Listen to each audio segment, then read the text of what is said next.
जय श्री श्याम, राधे राधे। कैसे हैं आप सब? उम्मीद करती हूँ आप सब ठीक होंगे, अच्छे होंगे। बाबा जी आप सब पर अपनी कृपा हमेशा बनाए रखें। तो आज हम बात करने वाले हैं बाबा जी की सेवा को लेकर। काफी लोगों को तो यही नहीं पता कि बाबा जी की सेवा होती कैसे, सेवा ही क्या होती है ये भी नहीं पता। काफी लोग सिर्फ शौक में बाबा जी की छवि अपने घर ले आते हैं और उन्हें विराजमान कर देते हैं। 2-4 दिन धूप बत्ती पूजा पाठ करते हैं, उसके बाद भूल जाते हैं। कम से कम आप इतना तो सोचिए, आपने सेवा करना आपने स्टार्ट किया है, सेवा कहते किसे उसे जान तो लीजिए पहले, फिर आप लाइए छवि। अगर आपसे नहीं होती है सेवा तो छवि मत लाइए, आप तस्वीर ले आइए बाबा जी की। छोटी बड़ी हर साइज में मिल जाती है, खाटू में मिल जाती है, अब तो हर जगह अवेलेबल है। आप तस्वीर ले आइए, आप धूप की लगाइए, पूजा कीजिए। लेकिन अगर आप सेवा नहीं कर सकते तो प्लीज आप छवि मत लाइए बाबा जी की। हाथ जोड़कर विनती करती हूँ मैं, क्योंकि सेवा का मतलब ही है कि हमने अपने घर का सदस्य, अपने घर का मालिक उन्हें मान लिया है, भाई मान लिया है, पिता मान लिया है, तभी हम उनकी सेवा करते हैं। सेवा का मतलब ही ये होता है। मैंने बहुत लोगों को देखा, अपने आस पड़ोस में भी, जानकारी में बहुत लोगों को देखा है, बाबा जी लड्डू गोपाल को शौक में ले आते हैं। उसके पास है तो हम भी ले आते हैं, उसके पास है तो हम भी ले आते हैं। आप ये तो देख लीजिए, वो सामने वाला जिनके पास है वो सेवा कैसे करते हैं। कई बार आप उनको देखकर ही ले आते हैं जो कि गलत सेवा कर रहे हैं, उनको देखकर आप ले आते हैं, आप भी कर लेते हैं। ऐसे नहीं होती है सेवा। हाँ, मैं मानती हूँ बहुत ज्यादा ये जरूरी नहीं आप पकवान के भोग लगाएं, आप महंगा और बहुत कीमती श्रृंगार कराएं, ये जरूरी नहीं है। लेकिन आपको भोग उन्हें सच्चे मन से लगाना होता है, तब वो भोग स्वीकार करते हैं। ऐसे भोग नहीं लगाया जाता बाबा जी राणा जी को, ऐसे सेवा नहीं होती उनकी। मुझे भी नहीं पता था, और जब तक मुझे नहीं पता था मैं क्या बताऊं आपको, लाना तो छोड़िए, आए ही नहीं, मतलब ना मैं कभी ला पाई और ना ही कभी मेरे मन में आया। हाँ, मैं लोगों को देखती थी सेवा, तो मुझे पता ही नहीं था सेवा का मतलब क्या होता है। लेकिन जब उन्हें मुझसे सेवा करवानी थी, जब उन्होंने मुझे अपना सेवक माना, वो मेरे पास अपने आप आ गए। मैं बाबा जी की छवि खुद नहीं लाई, मुझे मेरे एक भाई है, उन्होंने मुझे ला के दिए खाटू से। मैं उसको जिंदगी भर धन्यवाद करती रहूंगी जिसने मुझे वो मेरे बाबा जी की छवि ला कर दी है। उसने मुझे छवि ला कर दी, मैंने विराजमान किया। हमारे बाबा जी विराजमान हुए थे जिस दिन राम मंदिर में श्री राम लला की स्थापना हुई थी, उसी दिन हमने भी बाबा जी की स्थापना की थी। हमने कोई पंडित नहीं बुलाया था, मैं आपको क्लियर बता दूं, हमने कोई पंडित नहीं बुलाया था। हमने सच्चे दिल से उनकी स्थापना करी थी। क्योंकि अगर आप खाटू से बाबा जी की छवि लाते हो और खाटू में ही बाबा जी के दर्शन करा देते हैं आमने सामने से, तो उनकी प्राण प्रतिष्ठा वहीं हो जाती है। और मेरे बाबा जी तो मेरे पास आए थे, जब वो लेकर आया था भाई मेरा, तो खाटू में जब वो लाइन में लेकर खड़े थे, उस टाइम आरती हो रही थी, उन्होंने पंडित जी को दी थी।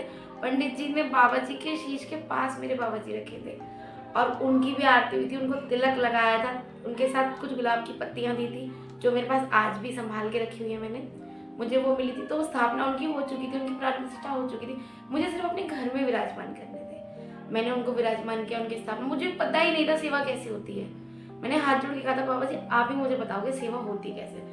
बस मेरे मन में इच्छा थी कि मैं उनकी सेवा करूँ। अब मैं बताती हूँ हम लोग सेवा करते कैसे। सुबह से स्टार्ट करते हैं, रात को शयन करवाया होता है, हम सुबह उन्हें घंटी बजा के, मंदिर की घंटी बजा के हम उन्हें उठाते हैं।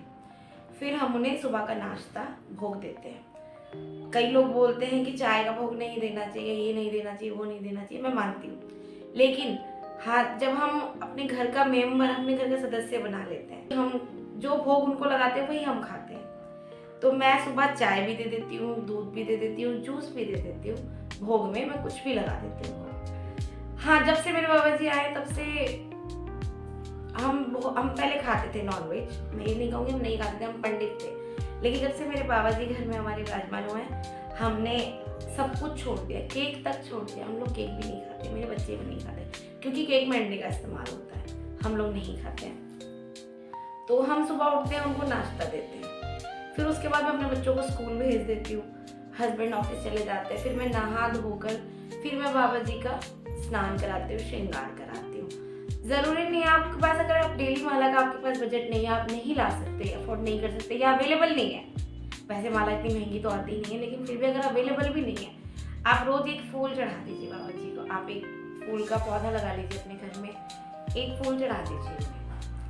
हाथ उनके धूप दीप जलाते हैं। मैं अपनी बता रही हूँ, मैं तो माला का श्रृंगार करती हूँ, उनके वस्त्र धारण कराती हूँ, वस्त्र के मैचिंग की मैं उनकी पगड़ी लेके आती हूँ, छोटी सी उनकी मोर छड़ी आपने वीडियोस में देखा भी होगा। फिर मैं उनको पूजा करती हूँ, उनकी आरती करती हूँ। एक टाइम सुबह, एक टाइम शाम को, 2 टाइम आरती कम से कम जरूर कीजिए।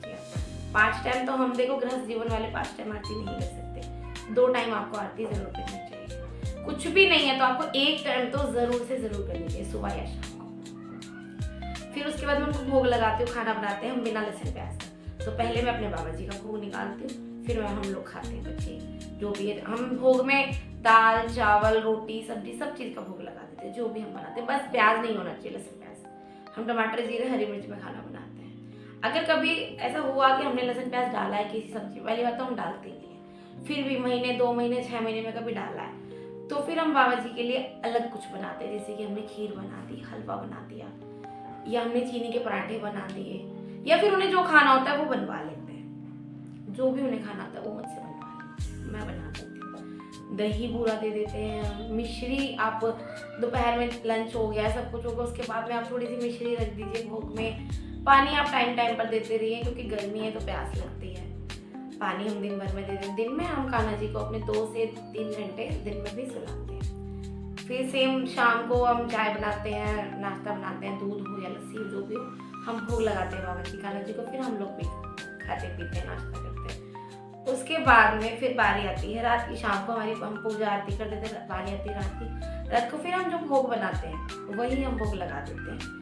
आप अगर कुछ नहीं कर सकते, आप नहीं छोड़ सकते किसी भी रीजन से लहसुन प्याज, तो आपको ये करना है, एक तो उनके भोग के बर्तन अलग होने चाहिए। हमने बर्तन अलग बनाए हुए, प्लेट कटोरी ग्लास बाबा जी कान्हा जी के सब कुछ अलग है। तो हम तो लहसुन प्याज यूज नहीं करते, तो हम खाना एक ही जगह बनाते हैं। तो आप ऐसा कीजिए, आप पराठे बना दीजिए, दही के साथ पराठे का भोग लगा दीजिए। वैसे तो हाथ जोड़कर विनती यही करूँगी, क्योंकि जब हम कुछ रोटी सब्जी खा रहे हैं, हम सब कुछ खा रहे हैं, तो हम बाबा जी कान्हा जी को ऐसे सादा खाना नहीं खिला सकते। कभी कभार की बात अलग है, मैं अपनी सोच बता रही हूँ। आप ड्राई फ्रूट का भोग लगा दीजिए।